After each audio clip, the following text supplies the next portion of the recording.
What do you do when your cat knocks a borrowed book off the table and splits it down the middle? Well, if you're a bookbinder, I suppose you repair it, but I thought this would be a good opportunity to show a fairly simple way of repairing a paperback. It's not something I would do for really valuable books, but it's a useful method to know. So I start by taking off the old covers, and the spine is often the trickiest part because I want to preserve what I can of the original spine and the covers. It was already fairly battered before Huff knocked it off the table, so you can't blame him too much, and it obviously had been weakened at that point. So hopefully it'll come out of the whole process stronger. And it's only a perfect bound book, so yeah, the two parts, apart from one loose page at the front, the two parts are pretty intact. So I basically just get all the little bits from the spine and put them aside. There are a couple of loose pages at the front of the book, so I'm just going to tip them in. I've shown tipping in the context of headbands on other videos, but what I do is I just use a guard paper to apply a thin strip of glue along the edge of the loose page, and then I'll basically just position it where it needs to be and press it down, and that should be enough to hold it in. So I tip in those two loose pages, and then what I'm also going to do at this point is just do something similar for where the book had split apart. So the two pages, apply a thin strip of glue on the two pages that had come apart. This obviously won't be enough on its own to hold them together, but it just helps to hold them in place for now.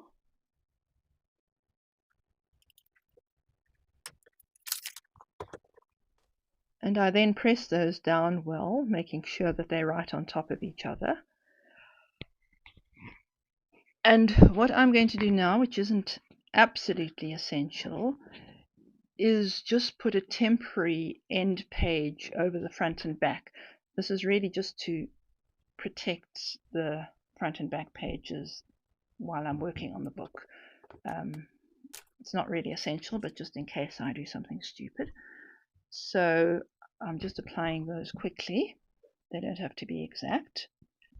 And I'll then leave the book block under a weight to dry for a few hours. And what I'm going to do next is, well, it's a bit of an experiment, but I want to try and see if I can straighten the spine somewhat. It was quite concave, and so what I do is I hold it over a hot plate. You could also use a heat gun or a hairdryer. You have to be very careful with this because if it gets too hot, you've got problems. But I'm trying to just melt the hot glue slightly and then straighten the book, and then I'll again leave it between wax paper and under a weight for a while. And I think it has improved somewhat, although it's certainly not exactly straight. And what I'm going to do now, again, this isn't absolutely essential, but it does certainly strengthen the book, is I'm sawing grooves into the spine, and I'm going to put some string in there just to help to strengthen it. So I basically saw down 1 millimeter or so, maybe 2, basically just enough to get a piece of string into the groove.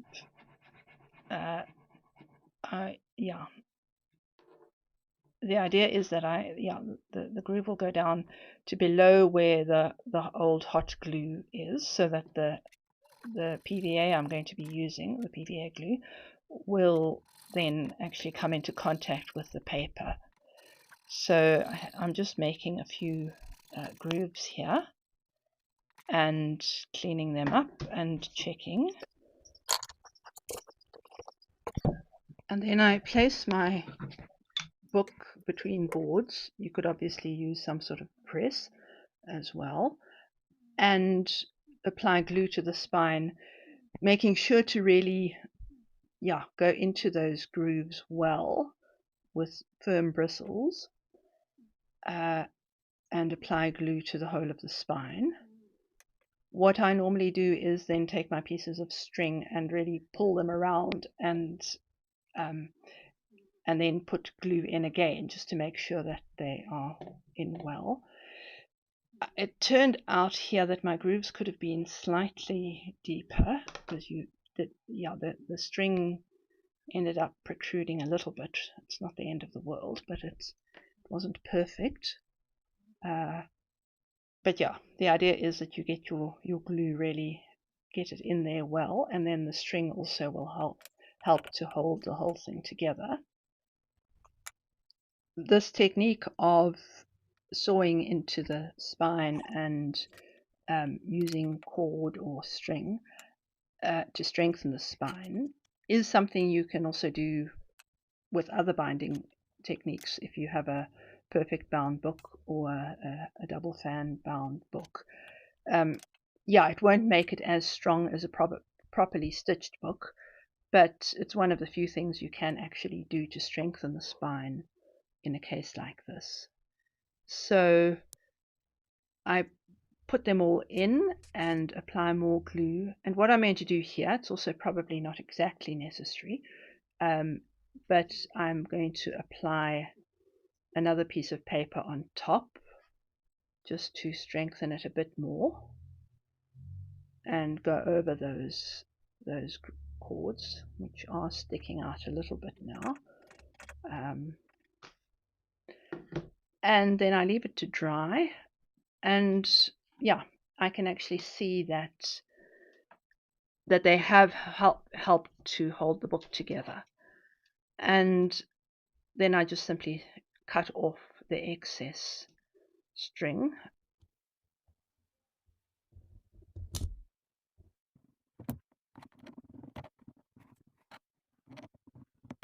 It's then time to attach my end pages.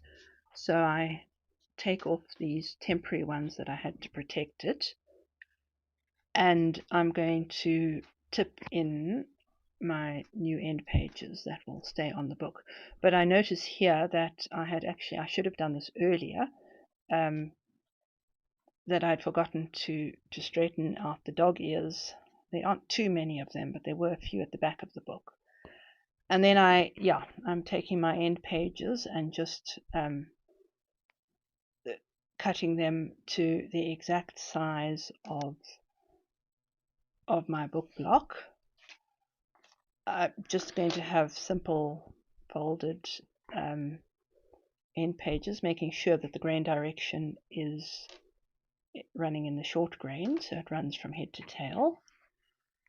And so I'll measure them and then tip them in. I've shown tipping in of end pages in my series on case binding, so I'll link to that. But I just attach the end pages by tipping them in. These were just cream pages that I'd colored somewhat to try and get them to a similar color to the book. They're not exact, but it's a bit less glaring than something white. And what I do then is I'm going to take some mull, or in this case I actually used muslin, and apply it over the spine. So basically the same as I would do with a book block that I'm going to case in, that I just apply glue on the end pages, on the edges of the end pages and on the spine. and then I glue my piece of muslin over that. I'm just using PVA here, PVA glue. That's what I use for most of these projects, and I then leave it to dry. Now the next step isn't strictly necessary, but I find that sanding the edges can help to get rid of any unevenness on the end pages, and also can help to really spruce up the edges. When my book block is ready, I take my boards. Now I'm using two boards that are the exact height of the book block and 5 millimeters narrower.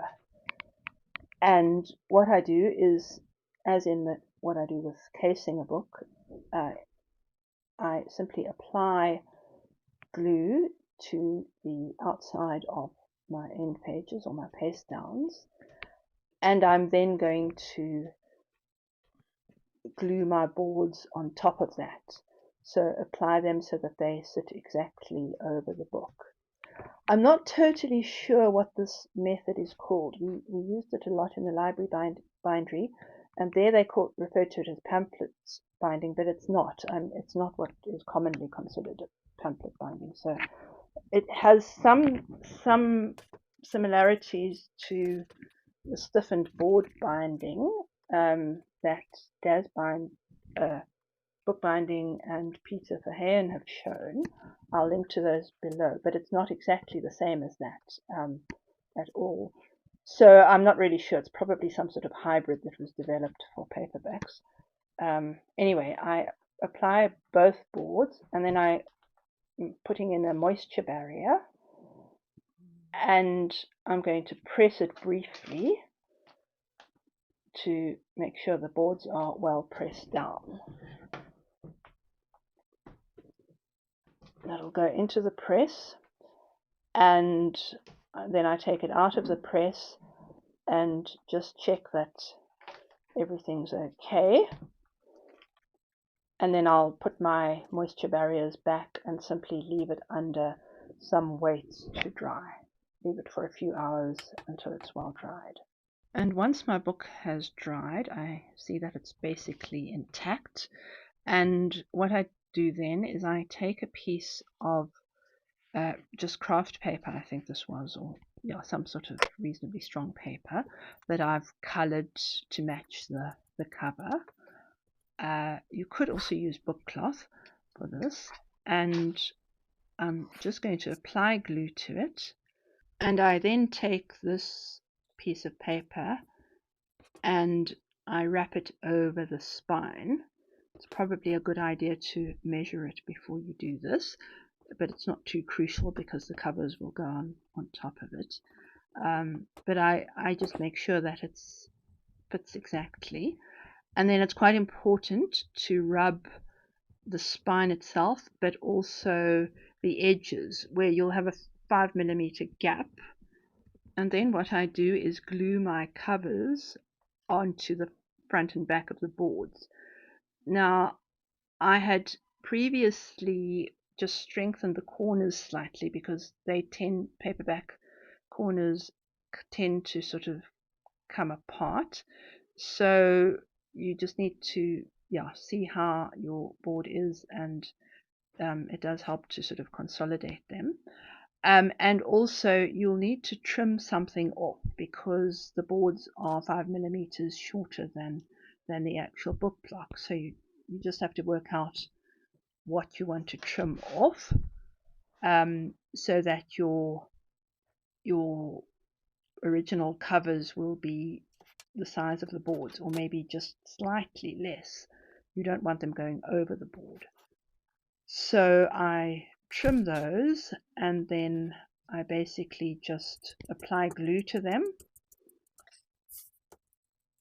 and I'll then glue them over the boards.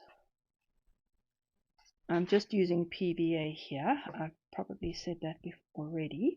I do have a video where I discuss glues, but yeah, most of the projects that I do are just use PVA glue.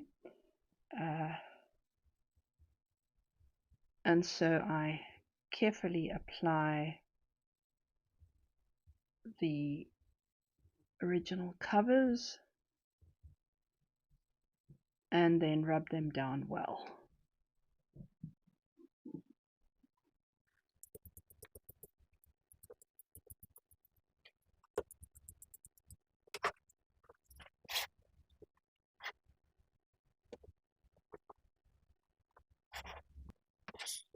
And once the covers are on, I'll just rub them well and then put them between boards. I'm just using some wax paper because some glue may come out.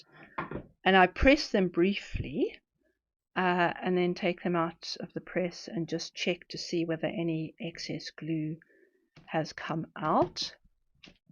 And then I'll put them back between boards and put them under a weight and leave them for a few hours to dry.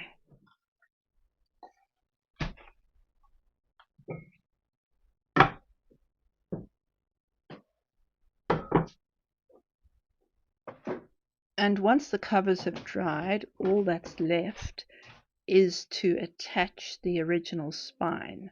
Now, earlier on in the process, I had taken all my little bits of paper that had come off the spine, and I'd glued them onto a piece of thicker Japanese paper that I had colored black, just to help consolidate the spine, so I get it all in one piece. I haven't been too careful about it. I could have tried to get rid of some of the marks on it, but for now it will do. So I then take that piece when it's dried, and I need to trim it off because it will be slightly narrower, and I don't want it to go around the bends here or over the corners. I just want it to go on the inside of the spine. So I measure it and trim the width that I need. And then I'm basically just going to, when I've got it right, I'm just going to apply glue to it and glue it onto the spine.